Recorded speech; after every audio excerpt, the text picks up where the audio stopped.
t distribution, and we'll use a t distribution table.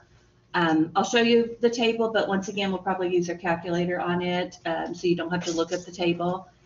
We will look at how to construct and interpret confidence intervals for a population mean when the standard deviation is not known. Okay, so here's the first formula you need to have in your notes.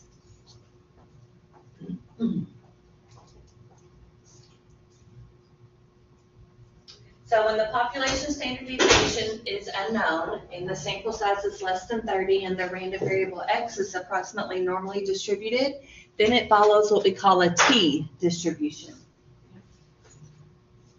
And so the t distribution can be found by taking our x bar and subtracting the mean and then dividing it by s over the square root of n. Now, it's been a little bit since we've seen S, but S is the standard deviation for the sample. So we're not going to know the standard deviation for the population, but we should have the standard deviation for the sample. Everybody good with that formula? Okay, we're going to be finding critical values of T by looking at the T-score, and we'll note that as being T with a little subscript of C.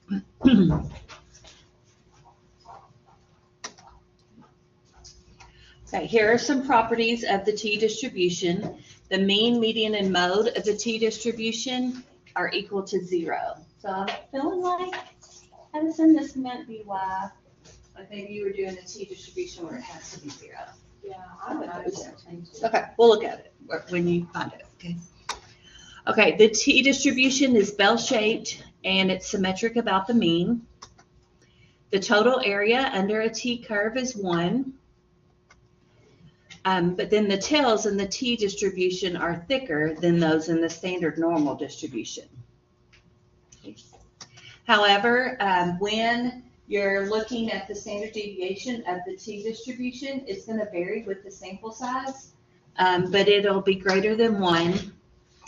And then the T distribution is a family of curves, each determined by a parameter that's called the degrees of freedom. The degrees of freedom will be the number of free choices left after a sample statistic such as X bar is calculated. When you use a T distribution to find or to estimate a population mean, the degrees of freedom are equal to 1 less than the sample size. So here's the next formula you need to write down. We will call the degrees of freedom the DF. We don't have to write out degrees of freedom. And DF is just going to equal to n minus 1. What was n again? Remember how to find n? Just the population size. Yeah, it's always your sample size. So whatever they tell you in the problem, however many data points there are, you'll subtract 1 from that to find your DF.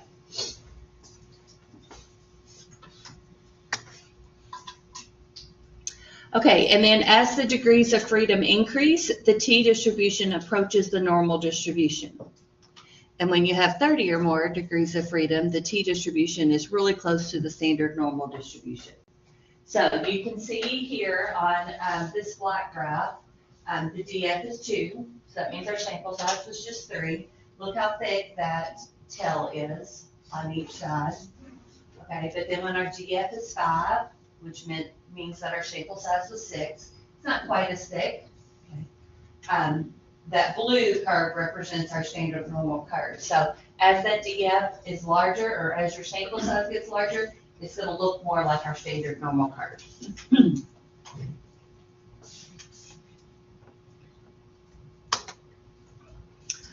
Okay, so in this example, we want to find our critical value, or our T-score, for a 95% confidence when the sample size is 15.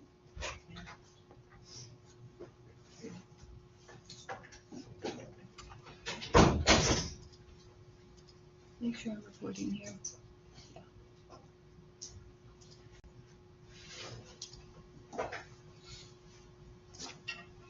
Okay, so when our sample size is 15, what does that mean DF would have to be? 14, because it's always going to be the sample size minus 1, okay?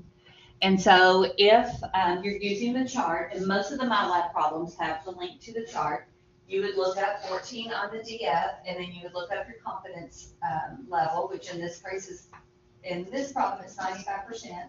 And so there is your T-score, 2.145.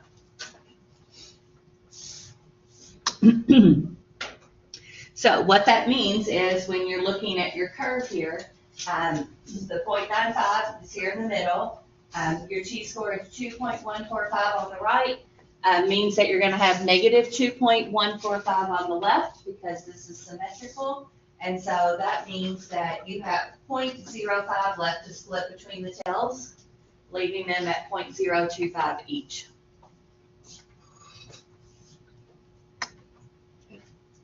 Now, if you want to use your calculator, instead of looking at the values in that chart, then we're going to go to our second bars function, like we have for several other problems. But this time, when we go to second bars, we're going to use number 4, the inverse t, since we're using the t-score instead of the z-score, like we did there for number 3. Now, when you choose number 4, the first thing it asks you for is the area. When you're looking at the area, it's always going to be to the left of your z-score. So if we look back here at our diagram that we looked at earlier, if I want to find this number right here, well, my area to the left would be the blue part, which is 0.95, but then it's also this little part here, 0.025. Everybody see where the 0.025 came from? Okay. This is 95%. We have 5% to be split between here, so that leaves 2.5% on each side. Okay. So when I want to find this number, when it asks me for area, I'm going to type in 0.95 plus 0.025. That's going to be my area. Okay. And then we said our DF was 14. So this is what it's going to look like if you're not in that menu, if you're just copying and pasting. You can add this in your head if you like, but if you want to just put it in your calculator like that, that's fine too. When I hit enter there, sure enough, I get 2.145. Okay. Now, you don't really have to use the calculator to find the other one, because if this is a positive 2.145, what's the other one? Negative 2.145. Okay. Now, if you wanted to use your calculator, that number, when you do the area, it's just going to be this part to the left, so you would just put in 0.025 for your area, and then your DF is still 14, and that'll give you the negative value there.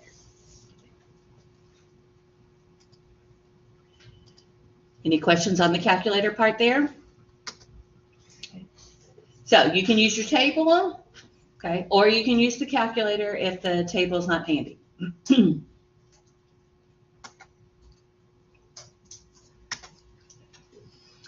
Okay, so these next 2 slides kind of summarize how you're going to find how you're going to construct a confidence interval for a population mean when the standard deviation is unknown.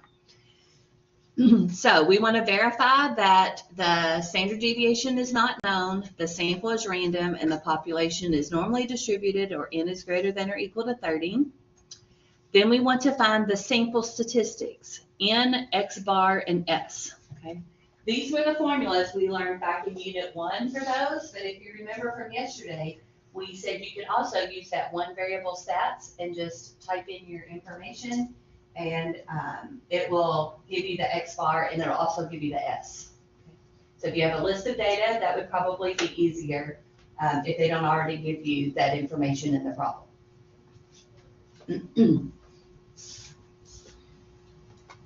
Okay, so I put a little note on there. If you need to find those from a set of data points, then you can also use your TI-84 and just do the one variable stats. It will give you the X bar, and it will also give you the S. Okay, then you're going to identify the DF and the confidence level and the critical value, or the T-score. So remember, our DF formula is n minus 1, and then you can use the table to find the critical value, or you could do like what we just talked about on your TI 84, go to second bars, and number 4, the inverse T, is what you will use as far as the calculator function goes. Are you good there? Okay, we have a formula for the margin of error. Okay, so write this down in your notes. We talked about that margin of error yesterday. Well, this time, instead of using the z-score, we're going to use the t-score. And then we still multiply it by our standard deviation, but it's just going to be the standard deviation of the sample divided by the square root of n.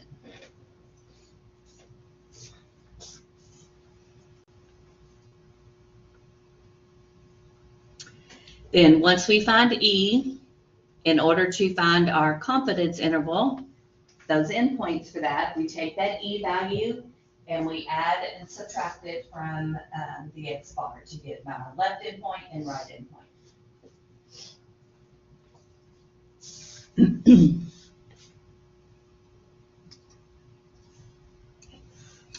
Okay, so let's look through a problem.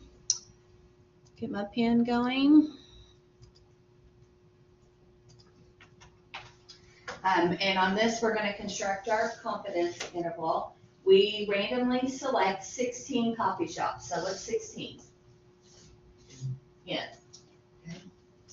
And measure the temperature of the coffee sold at each one. The sample mean, so that's X bar, is 162 degrees Fahrenheit with a sample standard deviation of 10 degrees Fahrenheit. So that's our S. We want to construct a 95% confidence interval, so that's our C, for the population mean temperature of coffee sold. Assume the temperatures are approximately normally distributed. Does everybody understand our variables and where, what's what there? Okay, so we can either use our table and look up the DF, which will tell us the t-score at 95%, or we can do second bars, do the inverse T. I have 0.975 because we're using 95%, and then I also have to add in that part of the tail, which is 0.025, and then there's my DF, and so that's going to give me a t-score of 2.131. So if you plan on using your calculator, take a second to type that in. Just make sure you do get the 2.131. Let me know if you're not understanding where either of those values came from.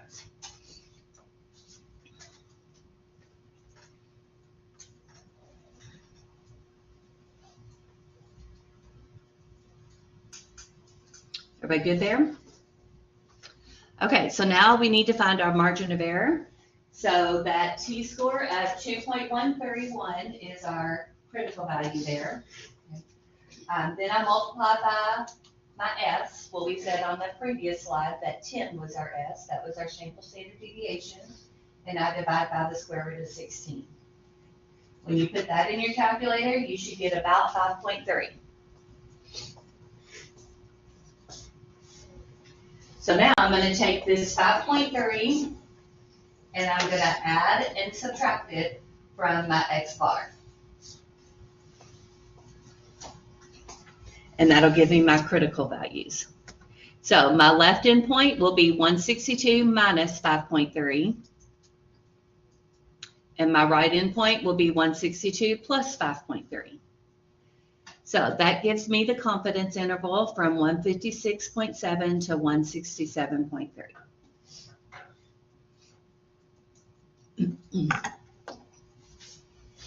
Everybody good with that?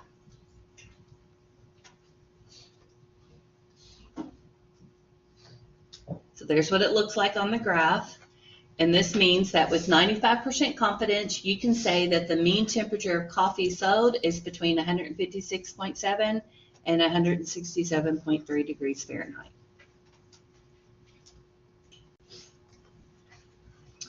Okay, let's look at another one. You randomly select 36 cars. So what's 36? Yeah. the same model that was sold at a car dealership and determine the number of days each car sat on the dealership's lot before it was sold.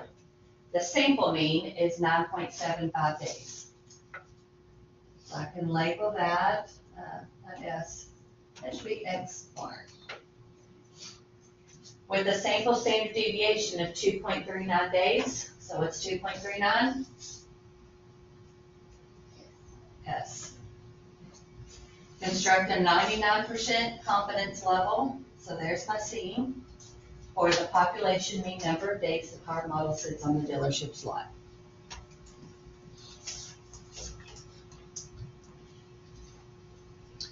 Okay, so now that we know all of our values, I can go through and use the formula, but you can also just do this on your calculator, just like we saw yesterday. I did want you to see the formula though, because there are going to be times where it's only going to ask you for the E value, so it would be easier to just do this. But if it directly asks you for the confidence interval, we can go straight to the calculator. And here is what you would look at this time. So Tuesday, we talked about the Z interval, but this time we have a T-score instead of a Z-score. So right below that on your test menu on the calculator, you should see T interval.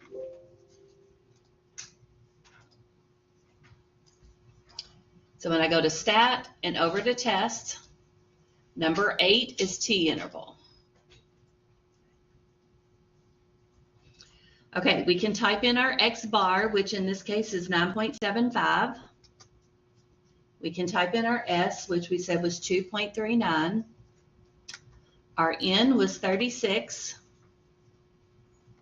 And our confidence level was 99%, so I type in 0.99 there.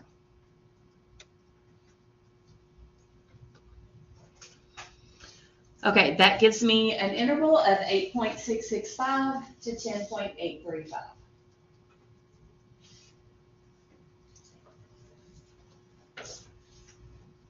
So same thing you would get if you went through and calculated the margin of error by finding your T-score, multiplying it by 2.39 over the square root of 36, and then you take that 1.09 and add it and subtract it from your X bar, which was 9.75.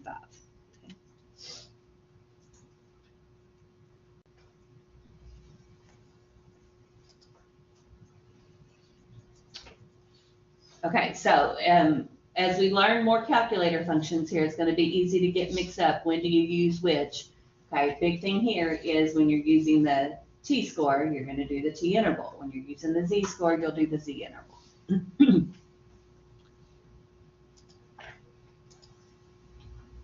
Okay, so to determine if it's going to be a normal or a T distribution, the first thing you want to ask yourself is the population normally distributed, or is N greater than or equal to 30?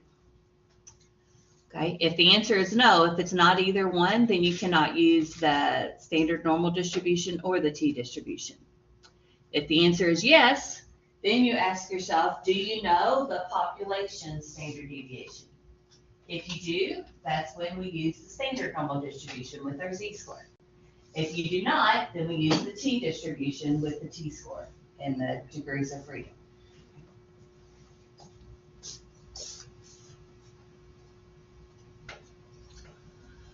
Okay, so in this next example, we're going to look at a scenario and we want to decide if it's a normal or a T distribution. So we select 25 newly constructed houses. So what's the 25? It's our N. Okay. It says that the sample mean construction cost is $181,000, so that's X bar. And it says what kind of standard deviation? Population. So that's not S this time, it is that. So what is it looking like? Looking like normal, not the T. Okay.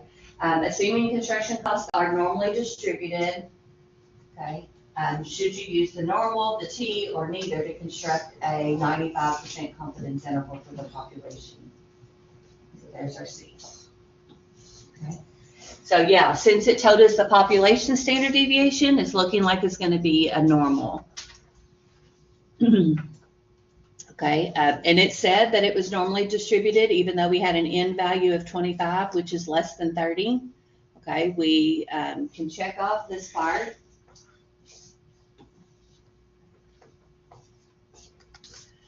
And then is the population standard deviation known? It is. So we're going to use a standard normal distribution. Any questions there? Okay, here's a few for you to try that match up with 1, 4, and 9. Okay, so take a few minutes to see if you can work through those. I did not include the T distribution table because I feel like most of you will choose to use the calculator. Am I right? Okay. So where are you going to go on your calculator to find your T score? Inverse T. So you'll go to second bars and then number 4 is your inverse T to get your T score. Okay. So take a few minutes to see if you can work through those 3 and then we'll check those together before we look at the next section.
You okay?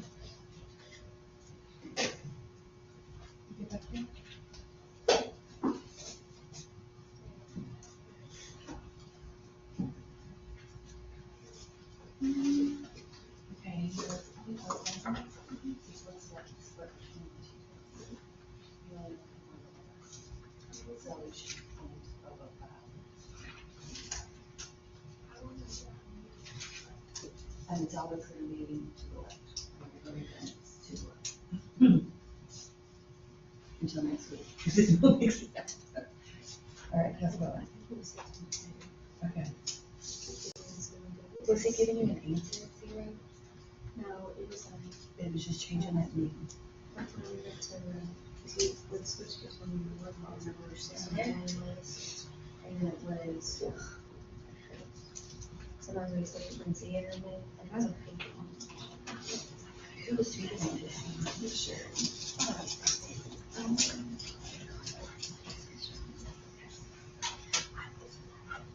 Students was,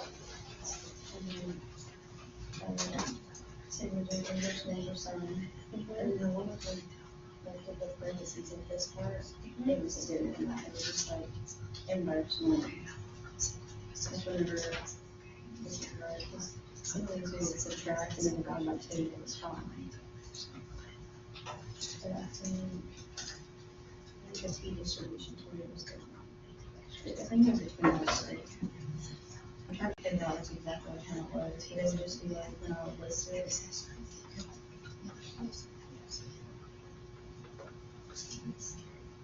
Yeah, like if it's 0 right there. Do you read data or stats? Stats, because she said data, if it wasn't listed, looking at strengths, she said it's just stats. Okay, so you had point, like you had numbers here, like a table of numbers. Yeah. But I mean, I catch on to it, but it was just like, it didn't give me like another chance to do it. Or it would. These two rows are just like, I don't know what has zero on there. You see like rows. It was, one of them had 6.1, I had 6.1 here, so gas, and it was totally. Well, if you're typing in I data think points, it's. then, and then we'll figure that out too. Because you would be, okay, that problem does not give you data points, right? This one, okay, so that's that. I'm gonna type it in there, I'll go and type it in and see if it does it.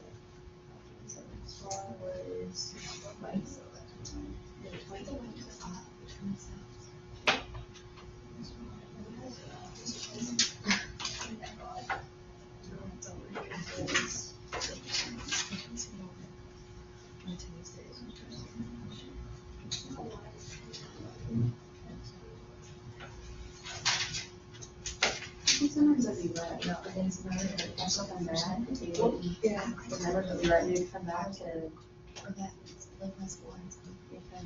Even if she was something? Yeah, she saw it, because she was like, she had to go in after and just, it would be like zero. As long as we know we had a decimal test. All right, so if he does it again, send me a screenshot.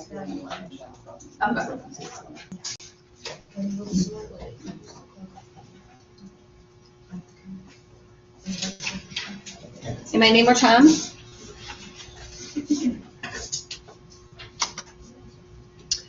Okay, so on the first one, you should have 2.807. Here's how you put that in your calculator.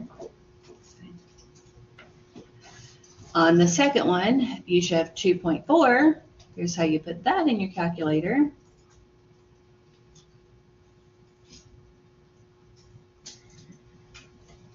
And then on the next one, you can do T-interval on your calculator, and then you can use the formula to find the margin of error. You can also, see how the difference here is 6? So half of that would tell you your margin of error. So if you, that might be faster for you than using the formula if you've already got the confidence interval. So either way there. Any questions?